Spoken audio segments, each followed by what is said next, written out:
Hi friends, I'm unshaven, horny, and eating poorly because my girlfriend's out of town. So I figure now is as good a time as any to discuss the timeless topic of celibacy.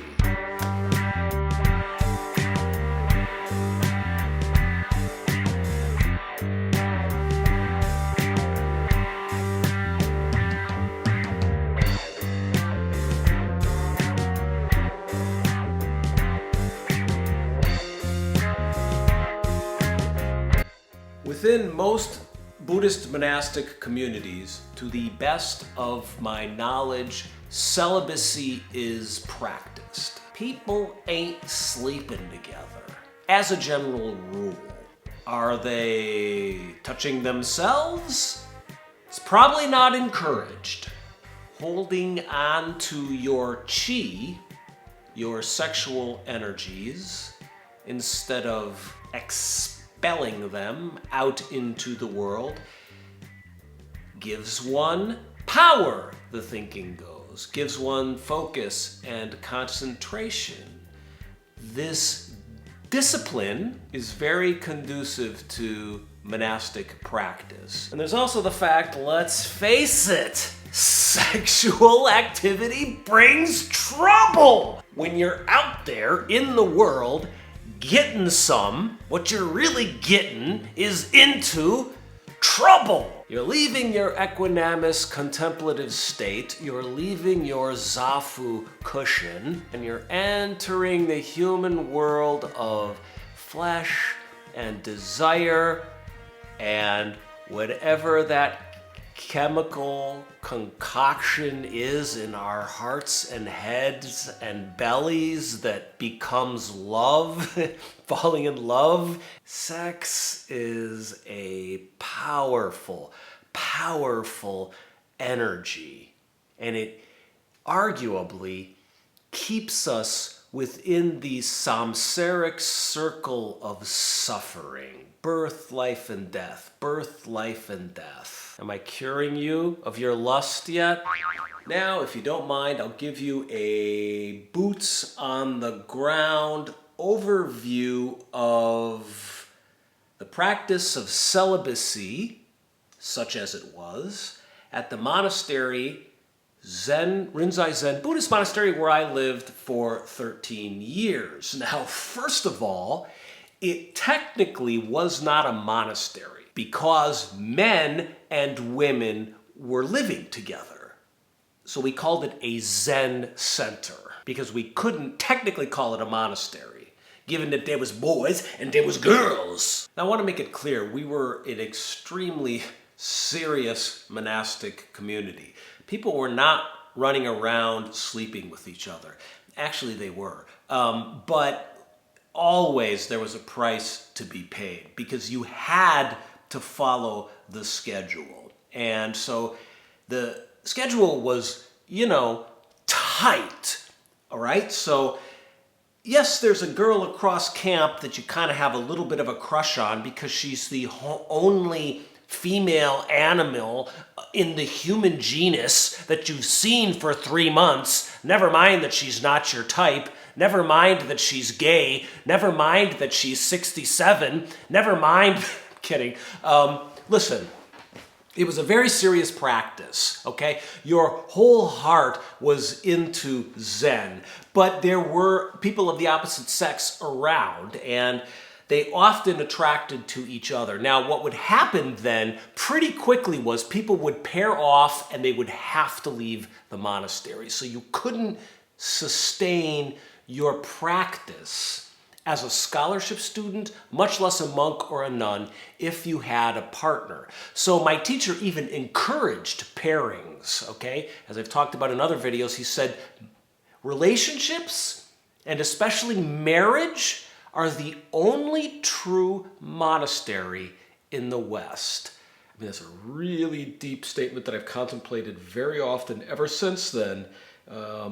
And so he wasn't against coupling, But there were realities here. That was a commitment when you got together with someone, okay? And if you were just fooling around, my teacher would tell you, he told this to me and he told this to many other people, he said, don't play with love. He said, American boys and American girls always playing with love. Don't play with love. So lots of people came together, got together, and left together from our monastery and went on to get divorced, usually, because many of these pairings were not made in heaven. All that said, man, I was basically mostly celibate for my 13 years at the monastery. I mean, there were a few in there somewhere, and they would be because of the wonderful things he does.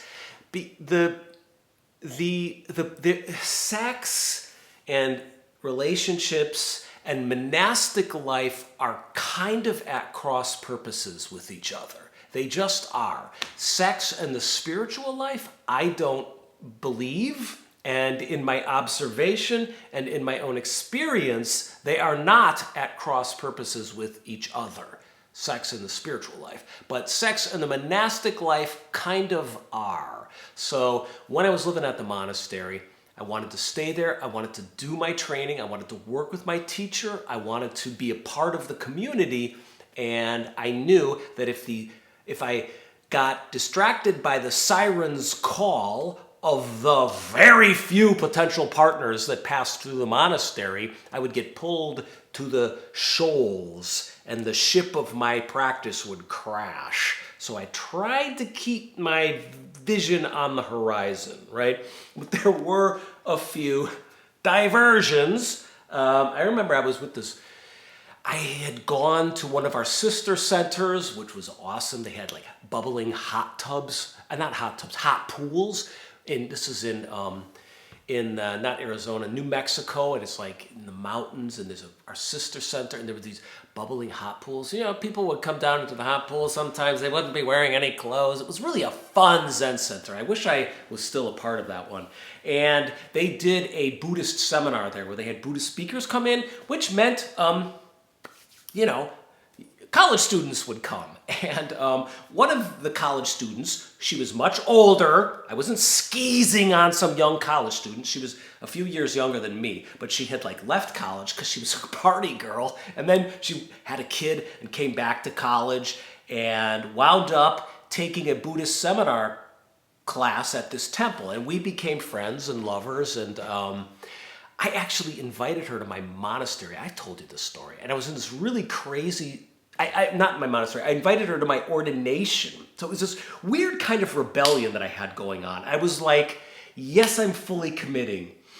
I'm putting on these robes, tonsure, I'm shaving my head, I'm gonna let my teacher rename me, I'm gonna do 3 full bows in front of both of my parents, saying goodbye to them, saying goodbye to the family life, saying goodbye to the commitments to relationships, past and future, and giving myself fully to this practice. I was doing that, but then I invited this quasi-girlfriend to my ordination just so that I could say to myself, to my teacher, and to the community, but I'm also human, and I don't want to get too clean here, you know? That's why I used to go smoke cigarettes behind the bathhouse at the monastery. I don't want to get too clean here. I don't want to get too pure. And I'm going to get into why, okay?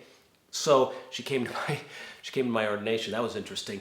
The day of my ordination, I had to go pick up a bunch of people from the airport because I was also the shika, the head monk. I think I was at that time.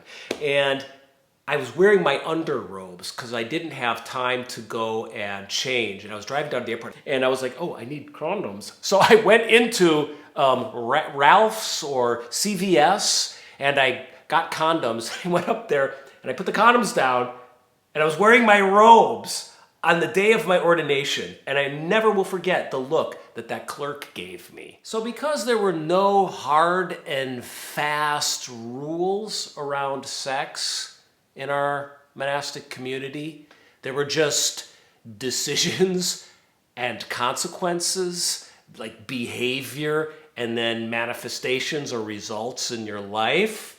you had to figure out for yourself how you were going to navigate your sex life at the monastery. And one thing that I discovered is that for me, there is no such thing as not being a sexual being. You can choose to not have sex, but you can't choose to not be a sexual being. Choosing not to have sex does not mean that sex somehow disappears from your life. This is one of the bad ideas that people have about celibacy is that you're marginalizing sex, controlling it or containing it. Again, that's not my experience. Oftentimes or sometimes when you become celibate, the strictly celibate, your sexual desires, your attitudes and behaviors around sex, your experience of sex, it actually grows and can actually become kind of all-consuming. So if you try and repress your sex drive, and a lot of people mistake celibacy for repression, or they don't understand that what they mean by celibacy and what they think of as celibacy is actually a kind of repression. It's pushing something down. It's trying to marginalize the basic, natural, powerful human instinct and energy. And that never, ever works in my experience. When you marginalize something, it takes on a life in the shadows, and then it comes back and out in different ways. So the best approach to celibacy in my experience is kind of making peace with your desires, making friends with your desires. It's kind of like having a tiger in the house. At first it's a kitten, and then it starts to grow and grow and grow and become a tiger in the house. And you gotta really respect that tiger of the libido, because that mofo gonna maul you if you're not smart, open, honest, and humble about your commitment to celibacy. So if I may proffer some personal information, I maybe would rub one out once a week, sometimes more, but usually less during my time at the monastery. This was kind of like my sexual maintenance routine. I grew up Catholic, and I was a very pure young boy. I had actually experienced celibacy, commitment to celibacy, when I was a younger man, due to my participation in Catholicism. And I had, through that experience, realized that a fixation on celibacy will harden your heart. That was my experience. I did not know how to touch people so much. I wasn't open, And that was one of the reasons I went to the monastery, was to open myself up, to open my body up, to open my heart up, to open my feelings up, to open my emotions up. So we joke, we laugh, celibacy, it's so hard. Is it though? You get in the hang of shutting down, putting up a wall of ice, protecting yourself, living in your little celibacy igloo, and it actually can be pretty easy. And I wanted to be a sexual person, so I did rub one out, maybe once a week, as I said, maybe twice a month, something like that, right? Kept the sexual maintenance routine going. Now, when I had this girlfriend that I brought to my ordination, as I talked about earlier, we started a summer seichu, and this summer seichu is 3-month hardcore training period. And I decided she was going to come visit me at the end of this training period at the monastery, because she also practiced Zen a little bit. So she was going to come and practice for a little bit. So I knew I was going to see her at the end of the 3-month training period. So I decided to remain fully celibate, meaning no, rubbing one out. So I didn't that whole 3-month training period. I was fully celibate. Now, what I discovered was that I had, I guess, found a certain level of sexual activity that was natural for me. As I talked about earlier, rubbing one out once a week. Okay, I'm sorry I'm being so specific here, but there's some guy out there that needs specifics, so you're getting them here. Okay, so that was kind of a natural. By the way, if there's any family watching, you knew enough to stop by now, right? So I had hit kind of a natural quota for my activity. But I decided with this summer stage training period to really test myself. And I did. And honestly, I wound up becoming kind of obsessed with sex, kind of distracted by my own body, kind of, oftentimes overheated on the cushion.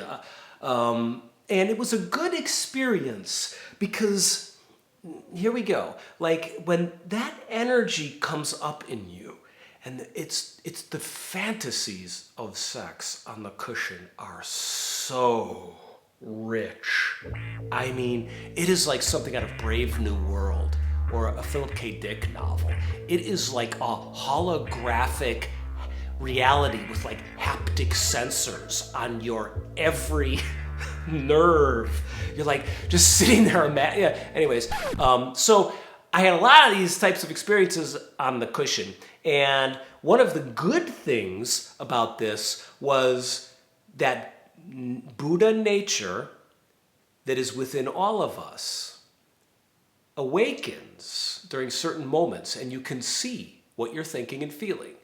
And then you can give yourself back to your body, especially when you're sitting, and that sexual energy, it is like you are floating off the ground. So there's oftentimes in the Tibetan tradition, I think it is, in different Buddhist traditions, there are myths or legends around monks that float off of cushions. You see those videos of the monks hopping up and down off their cushions. Basically what they're doing is they're pushing themselves off. But anyways, I think that this legend comes, or myth comes from the reality of a certain amount of sexual energy building up in your practice, but you're channeling it back into the sitting and being in your body. And you become incredibly awake and incredibly sensitive and incredibly responsive to the world around you. So there is something to this goofy, tantric, new agey, hold on to your chi thing that like your hippie neighbor dude who smokes too much pot is always going on about. There's something to it because I've experienced it. So the sexual fantasies would come up. They would come up so strong. And when my Buddha nature, if you will, awareness was manifested, and I could actually get distance was manifested. And I was able to then focus on sitting. I was like a light bulb, like that light bulb I'm looking at right now. It's high wattage light bulb. I'm going to show you it. I was like that light bulb, but this required constant maintenance, right?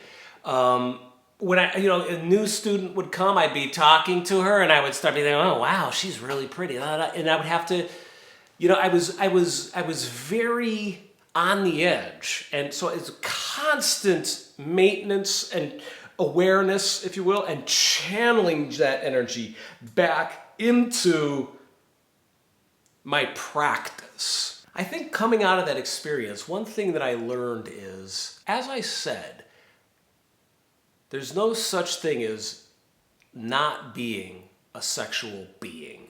Choosing to not have sex or be celibate is a choice within our nature as sexual beings.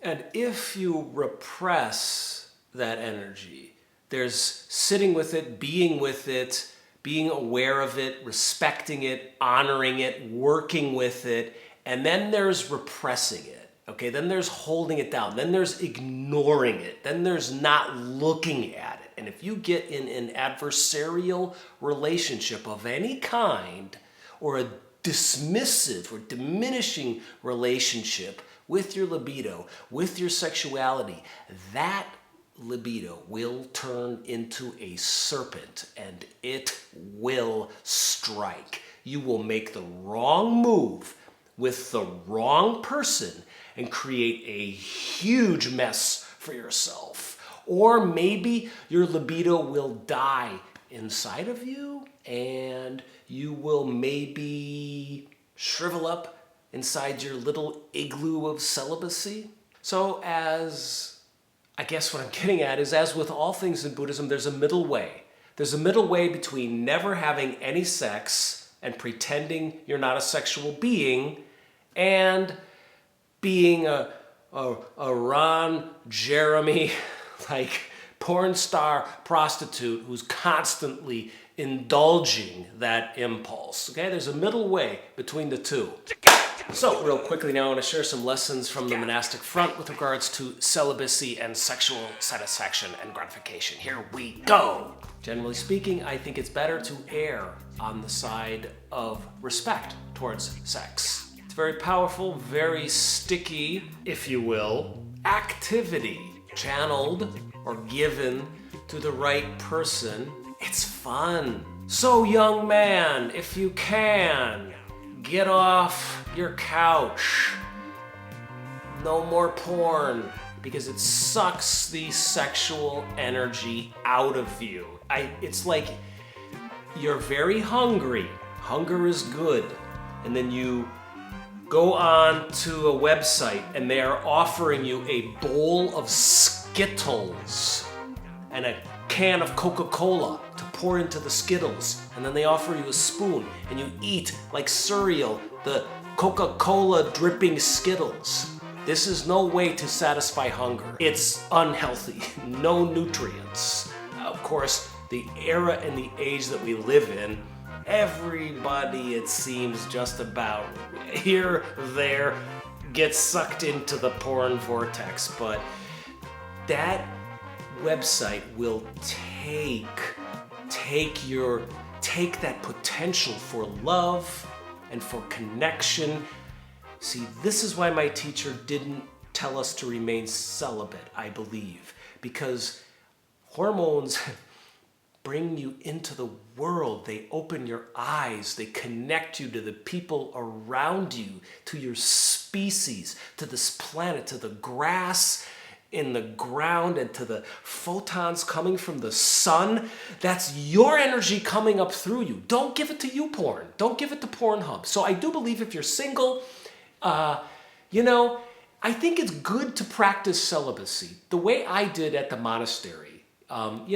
Find your balance, okay? I don't know what your balance is. Maybe you're young and your balance is rubbing it out 20 times a day. I don't know what your balance is, but find your balance beyond which you don't feel super gross, just let a little air out of the tire and practice some discipline. It's a really good idea because, if you're not in a relationship where you can give your body, your sex to your partner, then it's really easy to become addicted to quick, easy pleasure hits. And I've been in that zone. I was in that zone various times when I was living in Hollywood and not getting too much action. And it delivers death blows to your self-esteem. And it also enervates you of any and all impulse and energy for taking risks with the people that you might be attracted to. Also, in my experience, if you're in a relationship, it's good to devote your sexual energy to that person. I mean, if you get too distracted by the other options, I've found it can be harder to focus, to bring that single-minded focus, if you will, on the one person. And when you bring your single-minded focus to the one person, you experience love and pleasure on a very deep level. So also within a relationship, I found a little bit of the celibacy spirit, which is the spirit of focus, concentration, and discipline. Ooh, it's getting hot in here. When's my girlfriend getting back? When you bring some of that spirit, focus, and discipline to your relationship, that's what being monogamous is. And I'm in a monogamous relationship, and that's kind of what it is. It's like the same as when you decide to sit down on a cushion, you're just doing one thing completely. Zen, as we know, comes from the Japanese word, no, it is the Japanese word, chan, the Chinese word chan, from the Sanskrit word dhyana, which means single-pointed concentration, right? And so you bring that spirit to your relationships if you're a Zen practitioner. And if there's too much distraction, right? Too much masturbation, too much pornography, too much maybe flirting with someone else outside the relationship. Even those emotional things, emotional crushes where you're texting someone, etc., etc. I mean, a lot of this is very tricky because if you repress all this stuff, as I said earlier, it's going to stick its serpent head up and bite you at some point. But if you indulge this stuff, then you're going to get overwhelmed. It's going to flood you and you're going to drown or something. So again, the middle way is the way when it comes to sexual activity in the Zen tradition as I practiced it. And you're always having to get plumb, if you will, again, get balanced again, because it's a constant process, especially as you grow in life, you get experiences, you age, your body changes, your hormones change, your desires change. You know, it's a process that you have to continually, in my experience, bring awareness to. I'm done. Thank you. If you'd like to support, I need a cigarette, you know what I'm saying, girl? If you'd like to support this channel, you can go here to patreon.com/ShojanJackHobner. That's patreon.com/ShojanJackHobner. If you would like to support this channel, you can also hit subscribe, or there's a donation link in the video description below to PayPal. You can support this channel through that. I hope this was a little bit of help to you today. Good luck navigating your sexual journey through life, and I'll see you next time, friends. Bye-bye.